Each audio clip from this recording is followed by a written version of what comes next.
Welcome to this learning series about the citizen in a democracy by the Shalom Hartman Institute. My name is Mijal Bitton, and today I want to teach about the responsibility that citizens have in a democracy to be different.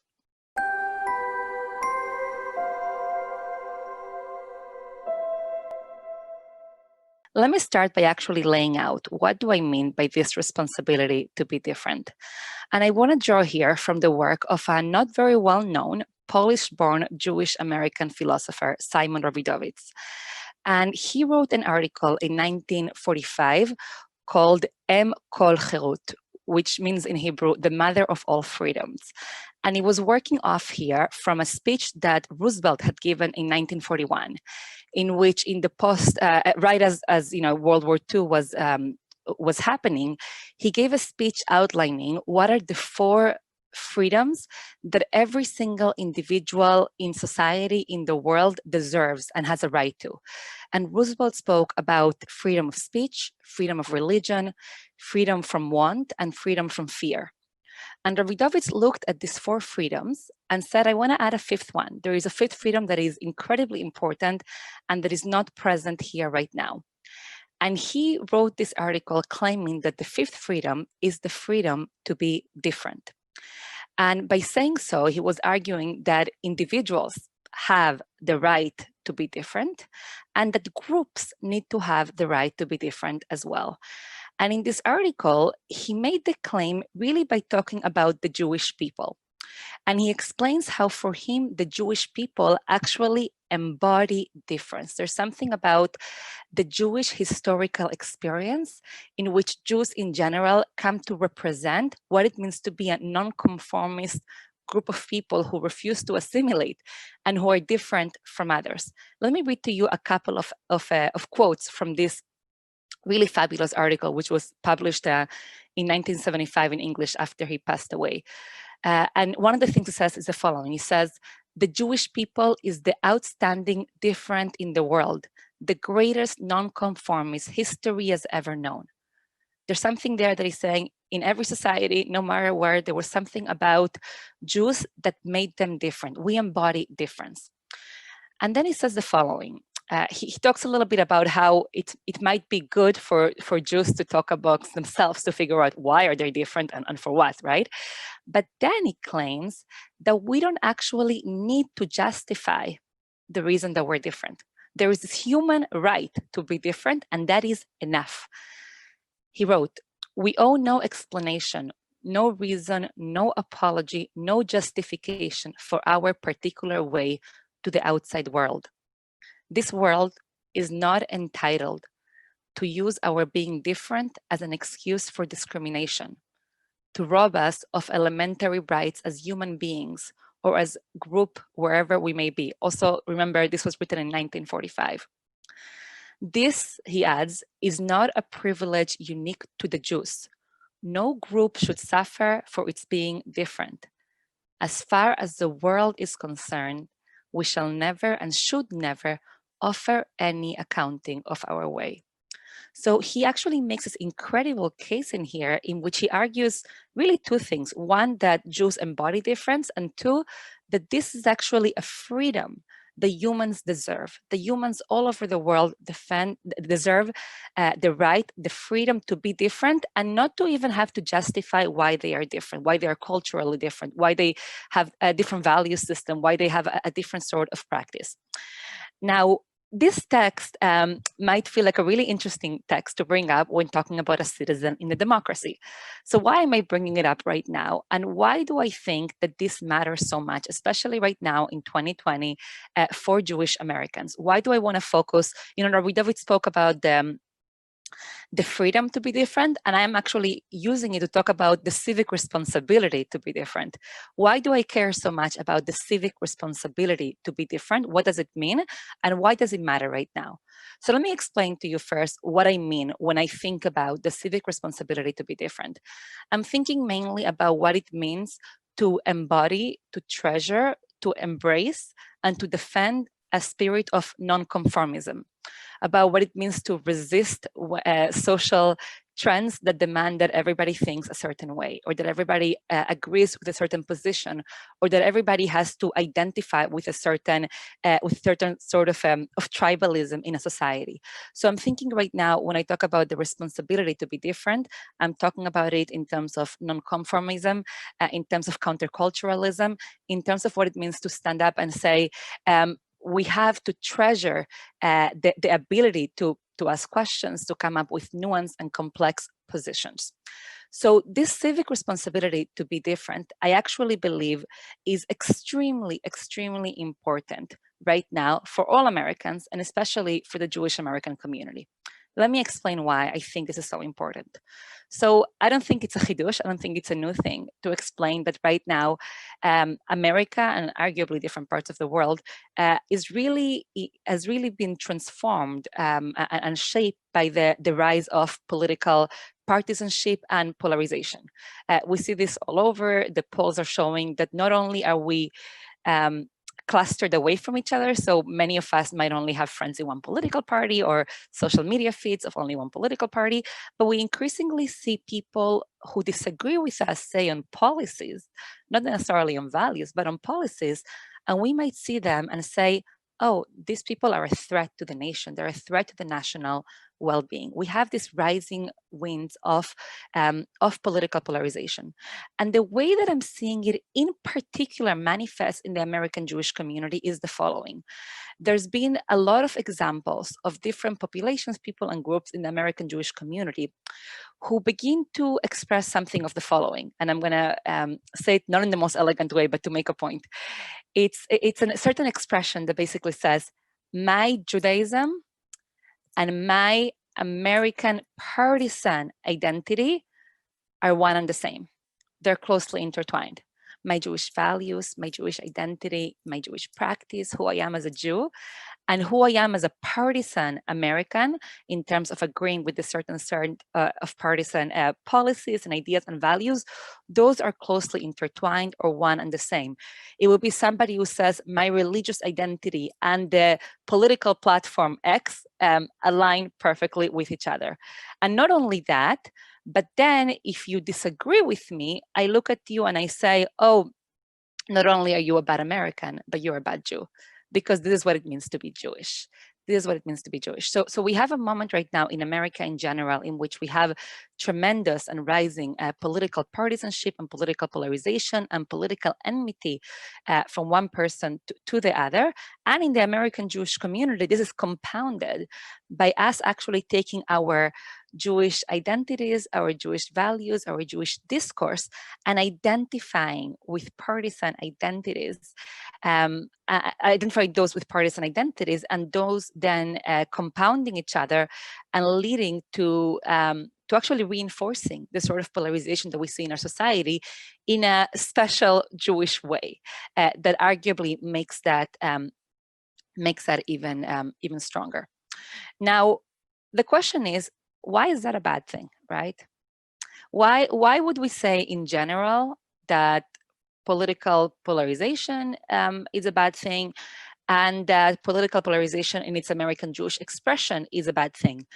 And I want to recognize, by the way, as I'm asking this question, that I think this question is especially relevant and especially significant right now, when so many of us believe that the fate of our republic and our democracy hangs in the balance in terms of this election and what's happening in our democracy, right? So if we take that point of view, and I just want to make sure that I make it clear, for those of us who, it's not that we're apathetic, right? That we don't believe things matter so much. It's not that we don't believe there's dangerous forces at play in what happens in our society, politically, in our democracy. So for those of us who actually believe the stakes are really high, those of us who identify dangerous forces at play, why do we still believe that political polarization is dangerous, right?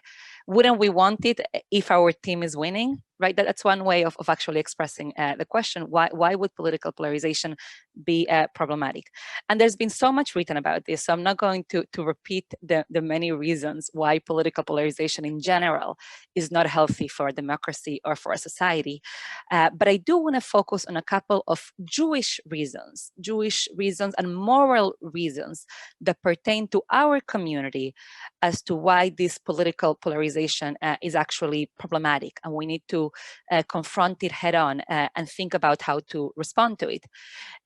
So 2 reasons. Reason number 1 is that I believe that this manifestation of toxic partisanship and tribalism in the way that I described it, there's also healthy partisanship, but the toxic, highly polarized one, is one that actually leads to it's almost like a bastardization of Judaism, right? We take our Jewish tradition, our Jewish values, Jewish practice, the lessons that we learn from Jewish history, and we ignore the multitudes that exist and that define, not just exist, but define who we are as a people and as a wisdom tradition. And we actually minimize those and remake our Judaism to become this blunt tool that we use to fight battles in political polarization. Sorry, we used to fight political battles. So basically, we're taking this magnificent, rich, strong tradition, the history that we have, the fact that so many Jews thought different things, and we had beautiful, sometimes not so beautiful, but also important and productive and constructive arguments throughout our history. And it's meant so many things to, what it was to be Jewish has meant so many things historically. And that has not impoverished our tradition, but has actually strengthened it and made it powerful and confident and malleable and able to flourish in so many different times and so many different locales. So we take part of what makes our tradition so strong and so glorious, and we actually remake our tradition as an extra weapon to fight our political battles. And I think that doing so, besides all the other problems that it creates in terms of Jewish peoplehood, in terms of our ability to see each other as humans, it actually really hurts our conception of Judaism. It hurts our ability to have the sort of powerful tradition that we can draw from and that we can apply its wisdoms in so many situations, and with a certain multivocality of values that are the hallmark of what has made Jewish tradition be so powerful and so vibrant. So that's the first moral Jewish reason as to why there are really significant dangers to the current political polarization that we have right now. The second one, again, a moral and Jewish reason that I really believe we have to keep in mind as we think of this, is the problem of what British ethicist James Mumford calls package deal ethics. Package deal ethics. And Mumford talks about the following. He talks about the fact that increasingly in our highly polarized world, we not only identify with political parties, but we begin to have political identities in an environment that basically says, oh, well, if you want to identify in the following way, then you have to agree to all of the following policies and values and solutions to big, big problems. So it's almost like, okay, so you want to identify this way? Great, it's a package deal. It's a package deal that you have to agree with all of these things. And you don't necessarily feel like you have either the option, or I would say the moral mandate, to actually take a step back and to say, well, what do I morally think about all of these issues? Where do I stand? How do I make the moral or ethical calculus about different things? How do I distinguish between policy recommendations and moral values? Because you and I, we can all be sharing the same values, but actually come to slightly different policy recommendations. So part of the danger of this package deal ethics is that it actually removes from us either the possibility or the mandate to engage in the difficult but really important job of a citizen, which is to think morally and from an ethical perspective about a myriad of issues that come to mind. We almost, it's like we have blinders, and we believe that politics are a package deal, and that we kind of have to to constrain our political identities in a way that is morally deeply, deeply impoverishing, and it doesn't actually either allow or demand from us to be moral agents that take seriously the requirement to think through a lot of different issues in our society. So I just made the case. That we have a problem in general in America, and especially in the American Jewish community, in the way that we have a certain expression of toxic partisanship, which comes together with a certain tribalism that demands that we have this like package deal ethics, and that we also begin using our Judaism as a way to just adjudicate our like partisan battles with each other. And I just argue that that's something that's not only not good, but that it can actually be deeply toxic and deeply dangerous. But let me go back to the beginning of this presentation. How do we connect this then to Rabbi David's, the way that he talks about the freedom to be different, or the way that I took that and I argued that it translates into a civic responsibility to be different, right? A civic responsibility to be different right now. So this is what I believe, and this is the case that I want to make. The case that I want to make is that even at a moment, you know what, not only even at a moment, but perhaps especially in a moment when politics feel and are so consequential, when there is so much at stake, when we really know that the fate of our republic and our democracy lay of the balance of our political actions, and that we understand that we have partisan tools to actually guide and shape the future of our democracy and our republic, especially at this time when all responsible citizens are we should always be engaged, but are more engaged than ever in the political process and are thinking about our political values and political identities, that especially now we have to continuously remind ourselves that we have the responsibility to be different, that we have the ability to say, I care so much about this. I care so much about what's happening to my country. I believe so much in the following policies. I believe so much in voting for certain candidates who are going to safeguard our republic and our democracy. And at the same time, I will resist the forces of toxic partisanship. I will resist the forces that demand blind allegiance to tribalism. I will resist the forces that demand that I diminish my understanding of Judaism to narrow and rigid partisan identities that diminish the beauty and the vibrancy of our Jewish tradition and its ability to continue flourishing going forward. We have not just the ability, but the mandate and the obligation to be engaged citizens, to fight for our values, and one of those values is to raise up the flag of difference in light of the winds of tribalism and toxic partisanship. I really, really believe this. I believe that this is that perhaps this message has I mean, it's always been important, but maybe it has never been as important as it is right now. And I want to add one last thing here, and this is like the part of like the way that I'm grappling with this personally, or thinking about this personally, is the following. I think a lot about the responsibility to be different and the responsibility to embrace counterculturalism as something that is both Jewish in terms of our Jewish historical experience and also healthy for our democracy. And I also think about the temptation to sometimes say, oh, cool, everything resonates. I think it's important to be different. I think it's important to be countercultural. I think it's important to not have groupthink.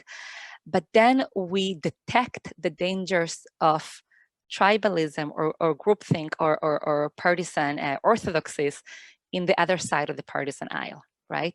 We say, well, okay, I'm going to raise up the flag of being different, and I'm going to actually fight all these things. And those can, when we identify them only across the partisan aisle, I think that's actually a little bit complicated. So I just want to emphasize and make clear that part of what I'm advocating here begins at home, begins in our political homes. And I'll speak personally.